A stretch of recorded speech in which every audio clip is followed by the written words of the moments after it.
The reign of Ivan the Terrible was far more horrifying than you imagine. What you'll discover about Russia's first Tsar will challenge everything you thought you knew about absolute power and the descent into madness.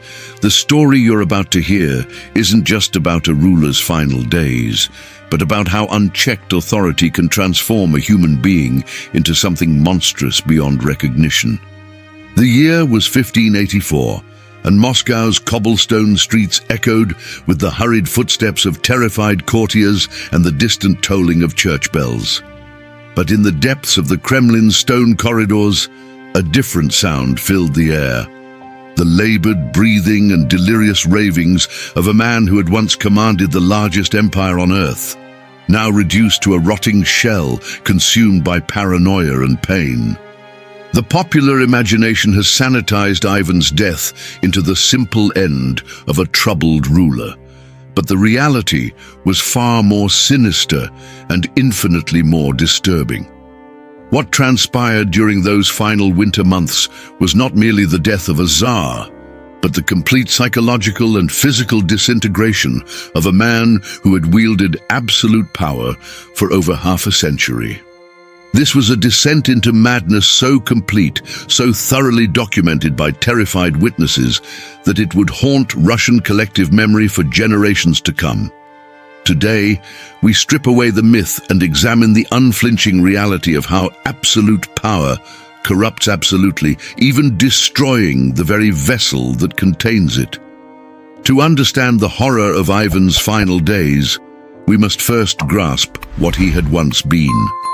Born Ivan Chetverty Vasilievich in 1530, he ascended to the throne as a mere 3-year-old child following his father's death.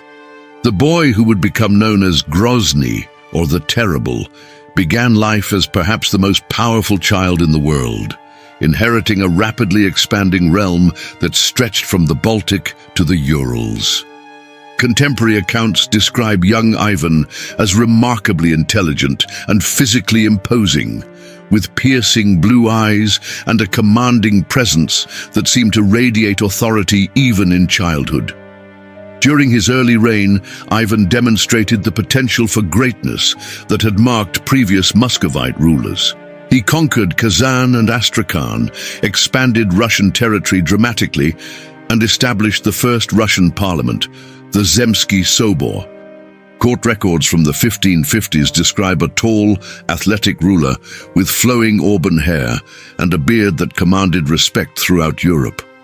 Foreign ambassadors wrote of his intellectual curiosity, his mastery of theology, and his ability to debate complex political theory with visiting scholars. This was the golden period when Ivan seemed destined to transform Muscovy into a true European power. But seeds of darkness were already taking root in the young Tsar's mind. Orphaned at 8 and surrounded by scheming boyar nobles who treated him with barely concealed contempt, Ivan learned early that power was the only shield against vulnerability.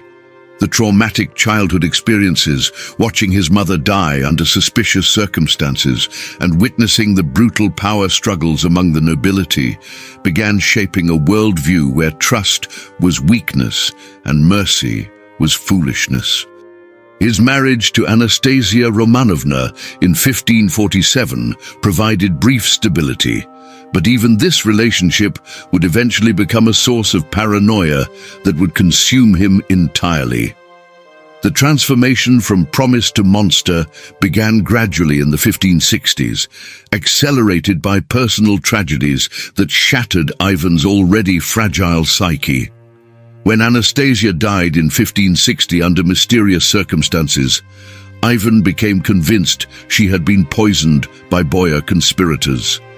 This belief, whether founded in reality or delusion, triggered a fundamental change in his personality.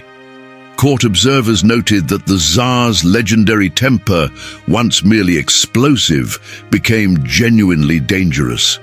He began to see enemies everywhere, interpreting the slightest hesitation from courtiers as evidence of treason. The establishment of the Oprichnina in 1565 marked Ivan's complete descent into state-sponsored terror. This parallel government, essentially a secret police force answerable only to the Tsar, gave Ivan the machinery to indulge his darkest impulses. The oprichniki, dressed in black and riding black horses while carrying dogs' heads as symbols of their mission to sniff out treason, became instruments of systematic brutality that shocked even the violence-accustomed Russian nobility. What made this period particularly disturbing was Ivan's personal involvement in interrogations and executions, his apparent pleasure in devising creative tortures for those who had displeased him. By the 1570s, those closest to Ivan began documenting alarming changes in his physical appearance and mental state. His once imposing frame had become gaunt, his face marked by deep lines of stress and sleepless nights.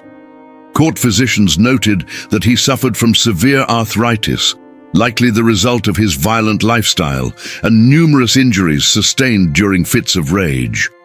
More troubling were reports of episodes where the Tsar would retreat to his chambers for days, emerging only to issue death sentences or to rant about conspiracies that existed only in his increasingly paranoid mind. The Tsar's domestic life reflected his deteriorating mental state. After Anastasia's death, Ivan married 6 more times, each union ending in violence, abandonment, or mysterious death. His treatment of his wives ranged from obsessive possessiveness to outright brutality, with several reportedly dying under circumstances that strongly suggested murder.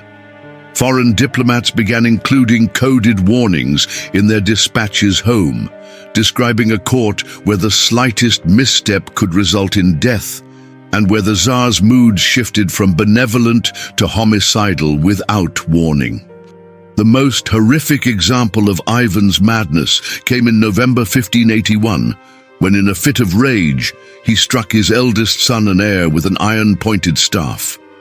Ivan Ivanovich had dared to criticize his father's military strategy during the disastrous Livonian War, and this challenge to the Tsar's authority triggered an explosion of violence that would haunt Ivan for the remainder of his life.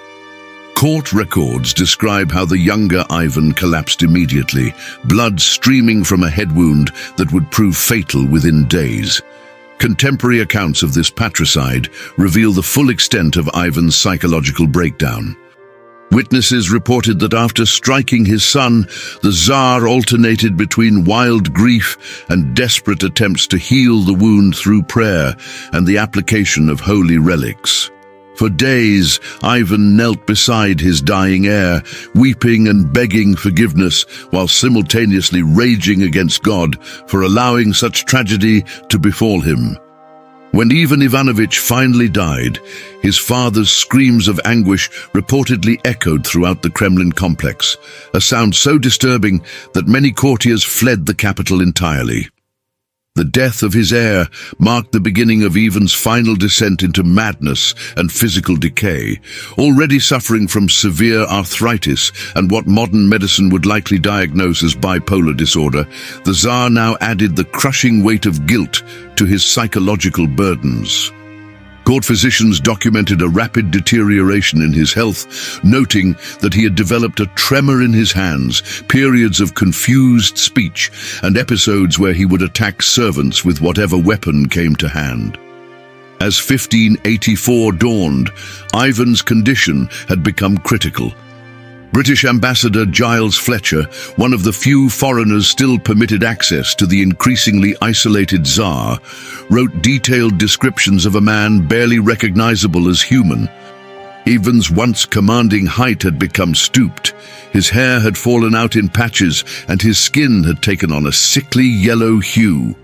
Most disturbing of all, Fletcher noted, were the Tsar's eyes, which had once been clear blue, but now appeared clouded and unfocused, darting constantly as if searching for invisible enemies. The winter of 1584 was particularly harsh, and Ivan's already compromised health deteriorated rapidly in the cold stone chambers of the Kremlin. Court records indicate that he suffered from what was likely a combination of arthritis, heart disease, and mercury poisoning from the various medicines his physicians had administered over the years. The Tsar's body had become a battlefield of ailments, each condition exacerbating the others in a cascade of suffering that left him writhing in agony. Perhaps most disturbing was Ivan's mental state during these final months. He became obsessed with the idea that his remaining son, Fyodor, was plotting against him, despite the younger man's obvious intellectual limitations and gentle nature. The Tsar would spend hours interrogating courtiers about imagined conspiracies, often using torture to extract confessions of treasons that existed only in his fevered imagination. Russian chronicles record instances where Ivan would order executions in the morning, then rage against his advisors in the evening for failing to prevent the deaths he himself had commanded. The isolation of Ivan's final months was nearly complete. Most of his original courtiers were dead, executed during various purges, and those who remained lived in constant terror of joining them. The Tsar's chambers had become a nightmare realm, where reality and delusion blended seamlessly, where conversations with long-dead enemies were as common as actual diplomatic meetings. Foreign ambassadors reported that audiences with Ivan had become surreal experiences, with the Tsar addressing empty chairs or suddenly attacking invisible assailants during formal proceedings. By March 1584, even the pretense that Ivan remained capable of governing could no longer be maintained. Boris Godunov, the Tsar's brother-in-law and most trusted advisor, had effectively assumed control of daily administration while carefully maintaining the fiction that all decisions originated with Ivan. This delicate charade required extraordinary diplomatic skill, as any suggestion that the Tsar's authority was compromised could trigger one of his increasingly violent episodes. The final crisis began on March 17th, when Ivan announced his intention to play chess with one of his few remaining courtiers. This seemingly innocent request actually represented one of the Tsar's last grasps at normalcy, a desperate attempt to engage in an activity that had once brought him pleasure. Court records indicate that Ivan had been an accomplished chess player in his youth, often using the game as a form of diplomatic communication with foreign ambassadors. As Ivan attempted to set up the chess pieces, witnesses noticed that his hands shook so severely he could barely grasp the carved figures. The tremor, which had been growing worse for months, now made even simple tasks nearly impossible.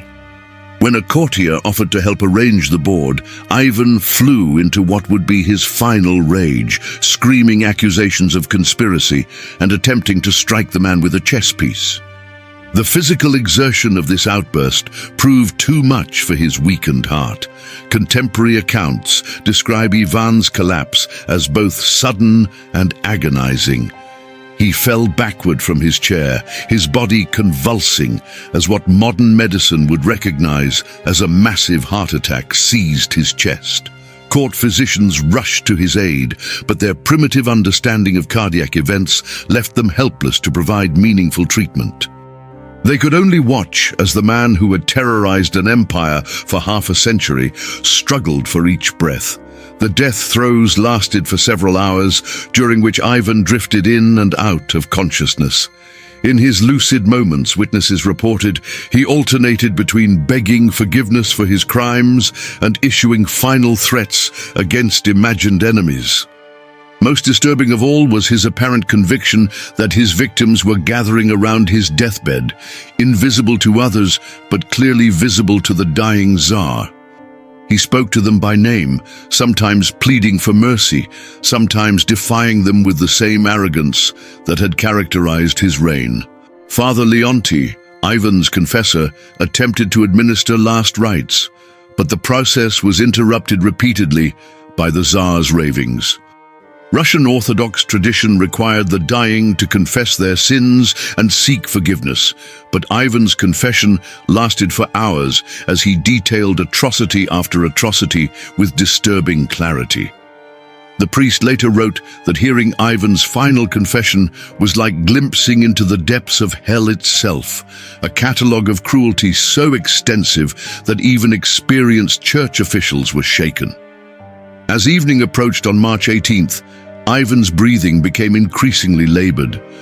Court records indicate that his final words were addressed to his dead son, begging Ivan Ivanovich's forgiveness for the blow that had killed him. With this last desperate plea for absolution, Ivan the Terrible died, his massive frame finally stilled after 53 years of life and 37 years of increasingly tyrannical rule. The immediate aftermath of Ivan's death revealed the complete breakdown of governmental structure that his paranoid rule had created. With most competent administrators dead or in exile, the smooth transfer of power that had characterized previous Muscovite successions proved impossible. Boris Godunov moved quickly to secure the succession for Ivan's surviving son Fyodor.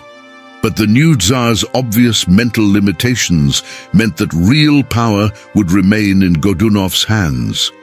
Perhaps most telling was the reaction of Ivan's subjects to news of his death. Unlike the genuine mourning that had marked the passing of previous rulers, Ivan's demise was met with carefully concealed relief throughout the empire. Russian chronicles record that while official ceremonies proclaimed the nation's grief, private celebrations occurred in villages and towns across Muscovy. The terror that had defined Ivan's reign had been so complete that even in death, few dared to openly express their joy at his passing.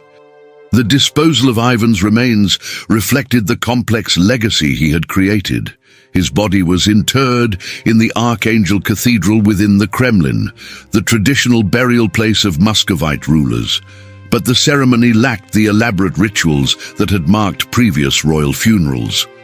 Church officials struggled with the theological implications of providing Christian burial for a man whose crimes had reached such horrific proportions, ultimately concluding that his status as an anointed ruler superseded considerations of personal morality. Modern forensic examination of Ivan's remains, conducted in the 1960s, revealed the extent of his physical suffering during his final years. His skeleton showed evidence of severe arthritis throughout his spine and joints, conditions that would have caused constant pain. More intriguingly, chemical analysis detected extremely high levels of mercury in his bones, suggesting either deliberate poisoning or the cumulative effect of mercury-based medicines commonly used in 16th century Russia. The political consequences of Ivan's death extended far beyond Russia's borders. European powers that had watched his reign with a mixture of fascination and horror now had to recalibrate their diplomatic strategies for dealing with a Muscovy under weak leadership. The Polish-Lithuanian Commonwealth saw an opportunity to reclaim territories lost during Ivan's expansionist phases, while the Ottoman Empire prepared to test Russian resolve in the south. More immediately significant was the succession crisis that Ivan's paranoid rule had made inevitable. By executing or exiling most competent administrators and alienating the traditional boyar nobility, Ivan had left his empire without the institutional structure necessary for stable governance. The time of troubles that would consume Russia in the early 17th century can be traced directly to the governmental breakdown that Ivan's reign had created. The psychological impact of Ivan's rule on Russian political culture proved even more lasting than its immediate political consequences. The Tsar's systematic use of terror as a governing tool established precedents for authoritarian rule that would echo through Russian history for centuries. Future rulers, from Peter the Great to Stalin, would draw upon the example of Ivan's Oprichnina when implementing their own systems of state control. What makes Ivan's story particularly disturbing is how it demonstrates the corrupting effect of absolute power on human psychology. Unlike rulers who came to power as adults with established personalities, Ivan's character was formed entirely within the context of unlimited authority. He never learned the constraints and compromises that shape normal human development, instead growing up in an environment where his slightest whim became law and his every emotion had life and death consequences for those around him. The transformation from the promising young ruler of the 1550s to the paranoid monster of the 1580s reveals uncomfortable truths about human nature and the particular dangers posed by those who possess unchecked power.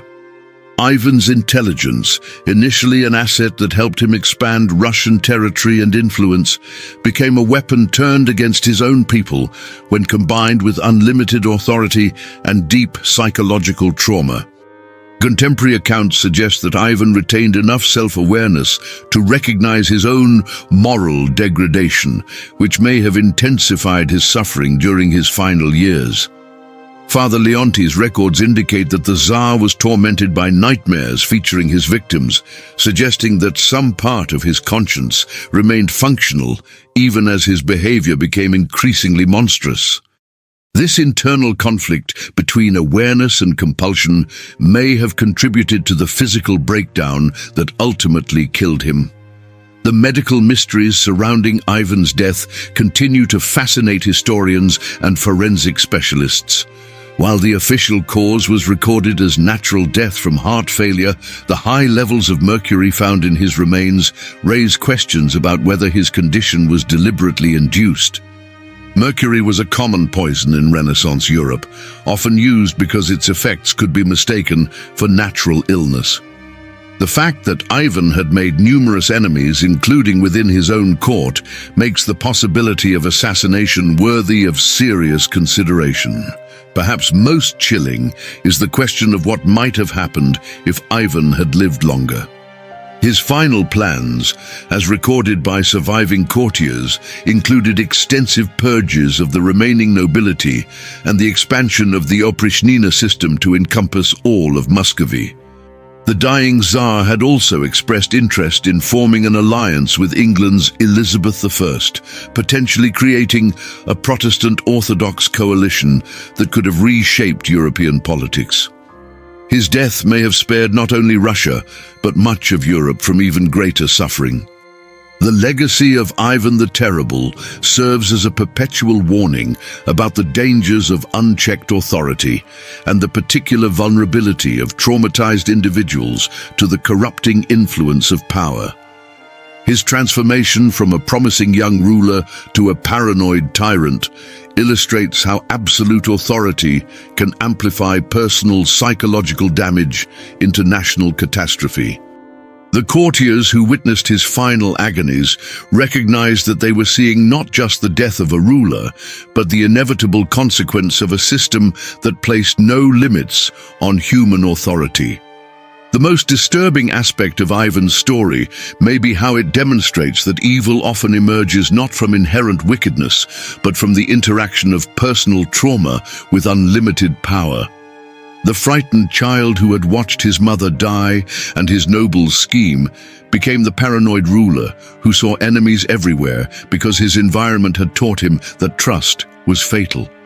In this sense, Ivan's victims included not only those he murdered, but also the man he himself might have become under different circumstances.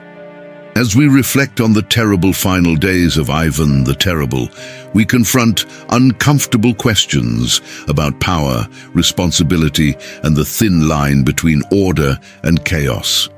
His death marked not just the end of a life, but the conclusion of an experiment in absolute authority that had consumed not only its subjects but ultimately its architect as well. The blood-soaked halls of the Kremlin echo still, with the lesson that power without accountability inevitably destroys both the powerful and the powerless, leaving behind only suffering and the haunting question of what safeguards might have prevented such a catastrophic reign. Yet one mystery remains tantalizingly unsolved in the records of Ivan's final days. Father Leonti's original confession notes, which would have contained the complete catalogue of Ivan's acknowledged crimes, disappeared from church archives within months of the Tsar's death. Were they destroyed to protect the dignity of the office, or did they contain revelations so shocking that even Russia's tolerance for royal brutality could not accommodate them? What secrets died with Ivan the Terrible? And what truths about power and madness were deliberately buried with his tortured remains?